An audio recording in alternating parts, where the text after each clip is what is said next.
नमस्कार आदाब, न्यू विदर्भ स्वदेशी न्यूजमध्ये आपले सर्वांचे स्वागत। बुलढाणा जिल्हा प्रतिनिधी सय्यद इरफान यांची रिपोर्ट।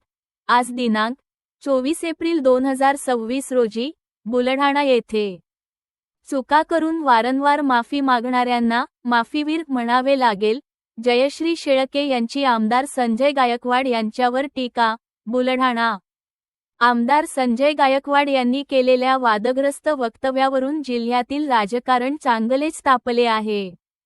त्यांनी प्रशांत आंबी यांच्याबाबत केलेली शिवीगाळ तसेच ज्येष्ठ विचारवंत गोविंद पानसरे यांच्याबद्दल केलेले वक्तव्य हे संतापजनक असल्याची तीव्र प्रतिक्रिया आता ठाकरे गटाकडून उमटली आहे। ठाकरे गटाच्या शिवसेनेच्या राज्य प्रवक्त्या जयश्री शेळके यांनी या प्रकरणावर जोरदार टीका करत आमदार गायकवाड यांच्या दिलगिरीवरही प्रश्नचिन्ह उपस्थित केले आहे। काय म्हणाल्या जयश्री शेळके? जयश्री शेळके म्हणाल्या की आमदार संजय गायकवाड यांनी केलेली शिवीगाळ ही अत्यंत संतापजनक आणि चीड आणणारी आहे। अशा प्रकारचे वक्तव्य सार्वजनिक जीवनातील व्यक्तींना अजिबात शोभणारे नाही।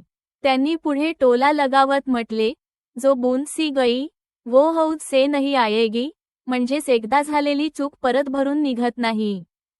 गायकवाड वारंवार चुका करतात आणि नंतर दिलगिरी व्यक्त करतात, त्यामुळे त्यांना आता माफीवीर म्हणावे लागेल अशी टीकाही त्यांनी केली। दिलगिरीनंतरही वाद कायम। आमदार गायकवाड यांनी त्यांच्या वक्तव्याबद्दल दिलगिरी व्यक्त केली असली तरी विरोधकांनी ती अपुरी असल्याचे सांगत त्यांच्यावर निशाणा साधला आहे। सार्वजनिक पदावर असलेल्या व्यक्तींनी जबाबदारीने बोलणे अपेक्षित असताना अशा घटना वारंवार घडत असल्याने राजकीय वातावरण तापले आहे। राजकीय वातावरण ढवळून निघाले।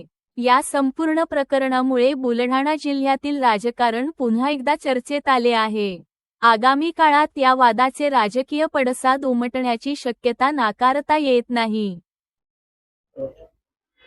बूंद से गई व हौद से नहीं आती। मुळात आमदार गायकवाड यांनी ज्या अश्लील अश्लाघ्य भाषेमध्ये अतिशय चीड आणणारी अशा प्रकारची शिवीगाळ ही प्रशांतजी आंबी यांच्या आईविषयी बहिणीविषयी केलेली आहे, ती ऐकल्यानंतर कोणाच्याही तळपायाची आग ही मस्तकात गेल्याशिवाय राहणार नाही। त्याचबरोबर कॉम्रेड गोविंदजी पानसरे यांच्या संदर्भातही अतिशय चुकीचं वक्तव्य आहे।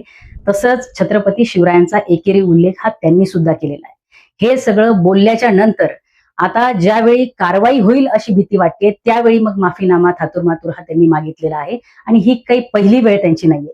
याआधी जर आपण इतिहास पाहिला तर याआधी अशा अनेक चुका त्यांनी केलेल्या आहेत। अनेक वेळा चुकीची वादग्रस्त वक्तव्य करायची आणि नंतर कारवाईच्या भीतीपोटी माफी मागायची।